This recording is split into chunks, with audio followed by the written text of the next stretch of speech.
जोबोद दुखु गोनां बाथ्रा माने मा होननो रावखौनो मोना ओरैबादि मोनसे परिबेस जानानै दं दा थैनो बादिलायगासिनो दं बिदि थैनायनि कम्पिटिसन माने जादों बे टाइपनि मोनसे परिबेस जाफिननो नागिरदों नैबे मासावनो साबा थैबायलै साबा थैबाय एक्सिडेन्टआव दिनै 13 थारिख 13 दिनल' थांथारदों बे नामनानो बे खाथियाव दंना बै दलां खाथियाव बयनो सानै थैदों दाख्लै दिनैबो एसेयावनो बासिबाव एसेयावनो बासिबाय बियो माने ओरैबादि दुखु गोनां माने थैनो गिला माने सोर बुजायबावनो गावखौनो गाव बिराद गोरोंसिन साननानै लाजोब्बाय आरोखि आरो बे जिनिसानो खिन्थु बिसिनि थाखाय बहुत गाज्रि मोनसे माने दुर्घटना जायोब्ला जाब्रबथाय जानायनि उनावहाय जाय जादों बे खिन्थु मिथिदों जाथ'वाखैथ' बेखौनो बिसोरो साननो जायो जेबो नङा जाबाथाय माने अलरेडि टु लेट ओंखायनो दा जि जाबायसै माने गोसो सिंनिफ्राय माने खुथार मोनसे खावलायनाया मा बे गारि सालायनाय समावहाय गावनि रैखाथिखौ गोसोआव लाखिग्रोनांगौ जों बयबो मिथियो बे मिथियैथ' गैखाथारा बेहाय आरो खुनु डाउट गैया जे सोरबा सासे मटर साइकेल सालायगासिनो दं गारि सालायगासिनो दं अभार स्पिडआव थांबा एक्सिडेन्ट जानो हागौ बेखौ बेबो मिथिगौ हो गारि सालायनायाव मटर साइकेल सालायनायाव हेलमेट गानाबा सौग्रावलायनायाव खर' गावोबा जे थैगोन बेखौबो बेबो मिथिखागौ जुमाय लोंनानै गारि सालायना बेखौ मिथिगौ दा मिथिनायनि उनावबो बे भुलखौ नायगार खालामोना बे जिनिसखौ मारै हमथानो दा नै दाखालिसो जितु आं दा माखासे जोंनाव फट' फुटेज दं एकदम प्रेक्टिकेल बेयाव खुनु एड टेड माबायदि एडिट थेडिट खालामनाय नंथारा बेयो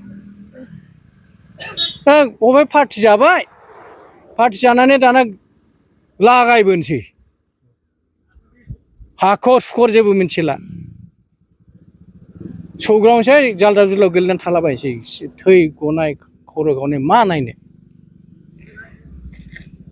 इसेबां नाजासेयावबो इसेबां मिथिनायनि उनावबो जुदि बे जाब्रबथाय जितु परिबेस बे जुदि बिदिनो थाबाय थायोबा बे खिन्थु जोंनि थाखाय बिराद गाज्रि दा बेखौ आङो खावलायदों गारि सालायग्रा बिथांमोनखौ जि जाबायसै खमसे खम गावनि न'खरनि मानसिनि खोथा साननानै गावनि खोथा साननानै आरो मटरखौ सोर सालायो मटर साइकेलखौ सोर सालायो जाय मानसिया खामानियाव थाङो बेसो नङा होमबा गावनो जुदि बिदि जानानै थायोबा बे न'नि मानसिया मा जागोन बेखौथ' खमसे खम साननांगौब्रा बेखौ सान एसे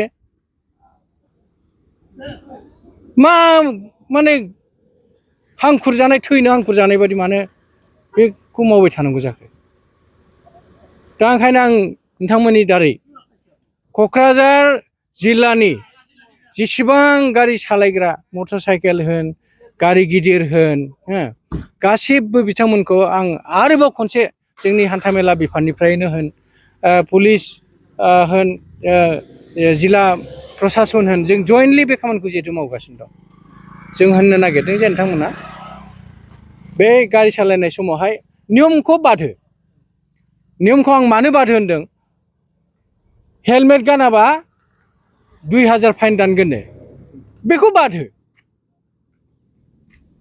नोंखौ हमनानै मानो दानदों खिन्थु बे 2000 फाइन दाननायनि खौ माबानानै नों डन्ट केयार खालामनानै जुदि गमामा एक्सिडेन्ट जानानै जुदि थैमारोब्ला दा बै फाइनखौ साननायनि सिगां थैनायखौसो सानग्रोनांगौ आंनिबा थैनाङा आरोखि बास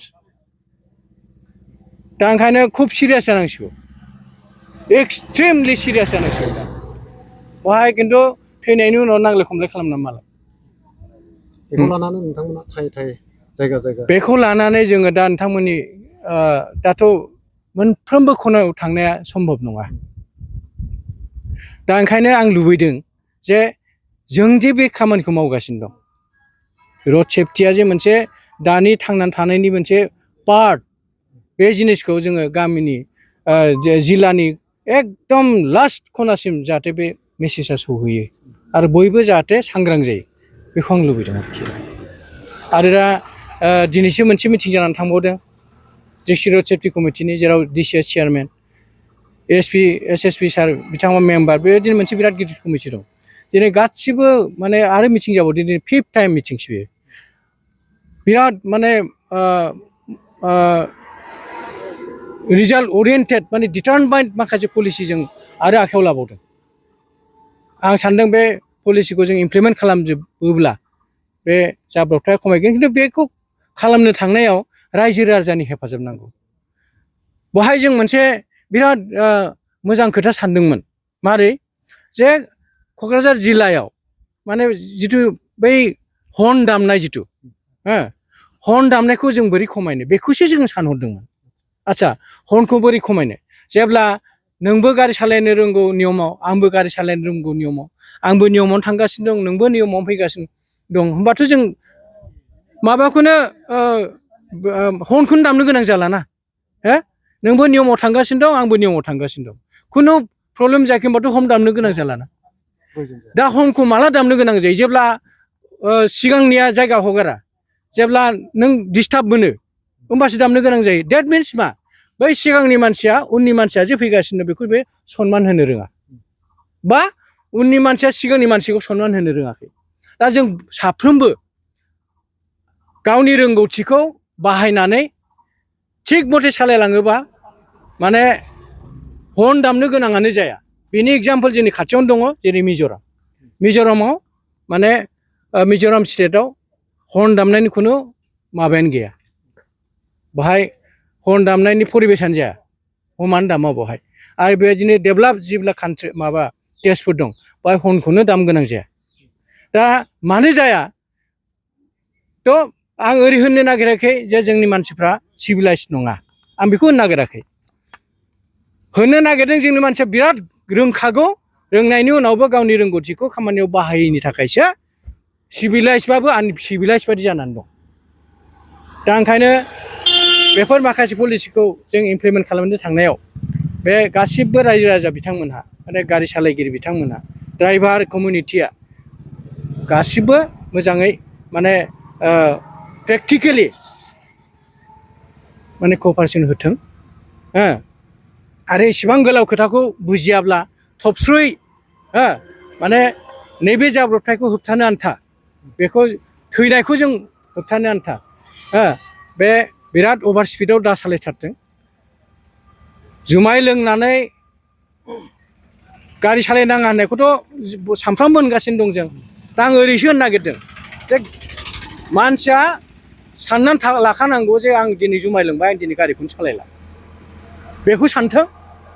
ओमफ्राय मटर साइकेल सालायोबा, मानो होनबा मटर साइकेलजोंनो 70% एक्सिडेन्टआ जागासिनो।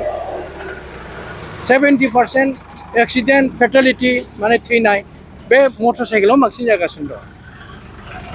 ओंखायनो मटर साइकेल सालायनाय समावहाय हेलमेटआ गानथारथों।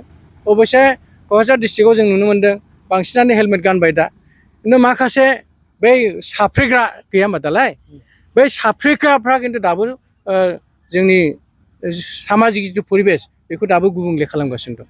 दा बिथांमोनखौ जों मारै कन्ट्रल खालामनो, बेयावबो जों माखासे पलिसि लानानै दोनदों।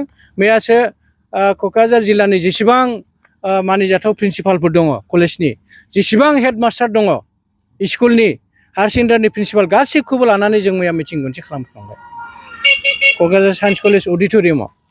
बेहाय जों बिथांमोननि गेजेरजों माने स्टुडेन्ट कमिउनिटिखौ टारगेट खालामदों। थिग बेबायदिनो गामि एरियायाव जोङो VCDCनि चेयारमेनखौ लानानै मोनसे प्लेनिं खालामगासिनो दं। बे बेलायाव बिथांमोनहाबो जोंखौ जाहाथे कपारेसन होयो।